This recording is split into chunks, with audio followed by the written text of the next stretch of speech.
Hello students, कैसे हैं आप सब। आज ना हम एक सुपर इंटरेस्टिंग टॉपिक करने वाले हैं, ऑर्गेनाइजेशनल बिहेवियर। ये सिर्फ एग्जाम के लिए ही नहीं बल्कि रियल लाइफ में भी आपके बहुत काम आएगा। सो रेडी हो? चलो शुरू करते हैं।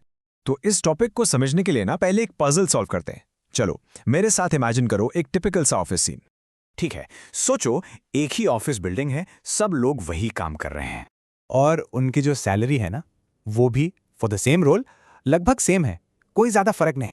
और इतना ही नहीं, इन सब का बॉस भी एक ही इंसान है। लेकिन आपने जरूर नोटिस किया होगा उसी ऑफिस में कुछ एम्प्लॉयज तो एकदम मोटिवेटेड रहते हैं, फुल ऑन एनर्जी से काम करते हैं, और वहीं दूसरी तरफ कुछ लोग बस टाइम पास कर रहे होते हैं। सवाल ये है, ऐसा क्यों? जब office same, salary same, boss same, तो फिर ये बिहेवियर इतना अलग अलग क्यों? इसका क्यों का जवाब है ऑर्गेनाइजेशनल बिहेवियर। समझ रहे हो, ये सिर्फ काम में डिफरेंस नहीं है, ये लोगों के बिहेवियर में डिफरेंस है। और इसी पजल को अनलॉक करने की चाबी है हमारा आज का टॉपिक।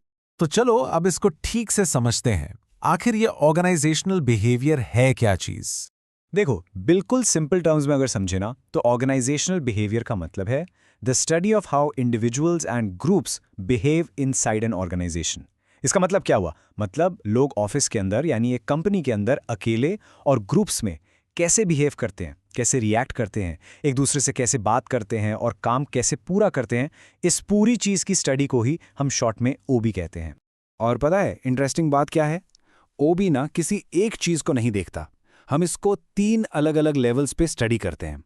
सबसे पहला लेवल है इंडिविजुअल बिहेवियर, यानी एक अकेला एम्प्लॉय कैसा बिहेव कर रहा है।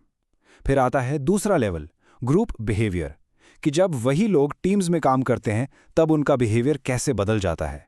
और फाइनली तीसरा लेवल है ऑर्गेनाइजेशनल स्ट्रक्चर, यानी पूरी कंपनी का जो सिस्टम है, उसके रूल्स, उसका कल्चर, उसका लोगों के बिहेवियर पे क्या इफेक्ट पड़ता है। राइट, तो मीनिंग तो अब क्लियर हो गया है। पर अब अगला सवाल, ओबी का नेचर क्या है? मतलब इसकी मेन कैरेक्टरिस्टिक्स क्या हैं? चलो पता करते हैं। देखो, ओबी के ना 5 कोर प्रिंसिपल्स हैं। नंबर 1, ये एक साइंटिफिक स्टडी है, मतलब ये कोई हवा में बातें नहीं है, इसके पीछे प्रॉपर रिसर्च और डेटा ड्रिवन फैक्ट्स होते हैं। ओके। नंबर 2, ये इंटरडिसिप्लिनरी है, यानी इसमें साइकोलॉजी, सोशियोलॉजी, मैनेजमेंट, ऐसे कई अलग अलग सब्जेक्ट्स का नॉलेज मिक्स होता है। थर्ड, ये गोल ओरिएंटेड है, इसका सीधा सा एम होता है कि ऑर्गेनाइजेशन के गोल्स अचीव हों और उसकी प्रोडक्टिविटी बढ़े। फोर्थ, और ये बहुत इंपॉर्टेंट है, ये ह्यूमन ओरिएंटेड है, यहां फोकस मशीन्स या प्रोसेस पे नहीं, इंसानों पे होता है। आप सोचो, टाटा ऐसी कंपनीज अपने एम्प्लॉइज का इतना ध्यान क्यों रखती हैं? क्योंकि उन्हें पता है कि कंपनी को आगे लोग ही ले जाते हैं। और नंबर 5, ये एक कंटिन्यूअस प्रोसेस है, क्योंकि लोग बदलते हैं, उनका बिहेवियर बदलता है, इसलिए ओबी की स्टडी भी कभी रुकती नहीं, ये हमेशा चलती रहती है। ऑलराइट, तो हमने मीनिंग समझ लिया, उसका नेचर भी देख लिया, पर आखिर ये ओबेद इतना इंपॉर्टेंट है क्यों? मतलब ऐसी क्या जरूरत है इसकी किसी भी कंपनी को? Let's see. देखिए, इसका सबसे बड़ा और सीधा सा रीज़न है ये, जिस कंपनी में अच्छा ऑर्गेनाइजेशनल बिहेवियर प्रैक्टिस किया जाता है ना, वहाँ प्रोडक्टिविटी रॉकेट की तरह ऊपर जाती है और कॉन्फ्लिक्ट्स यानी ऑफिस के झगड़े, प्रॉब्लम्स, वो नीचे आते हैं। It's that simple. लोग खुश रहेंगे तो काम भी तो अच्छा ही करेंगे ना। और फायदे यहीं खत्म नहीं होते। एक अच्छा ओबी टीम वर्क को मजबूत करता है, ये एम्प्लॉय सेटिस्फैक्शन को बढ़ाता है, जिसका मतलब है कि लोग जॉब छोड़कर जल्दी नहीं जाते। और सोचो, जब लोग मोटिवेटेड हैं, क्लियर हैं, तो नेचुरली डिसीजन मेकिंग भी तो बेटर होगी ही। तो आप देख रहे हो, ये एक पूरा पॉजिटिव साइकिल बना देता है। इस पूरी डिस्कशन को ना हम एक सिंपल सी लाइन में डाल सकते हैं, और वो ये है, अगर एम्प्लॉयज खुश हैं तो ऑर्गेनाइजेशन सक्सेसफुल है।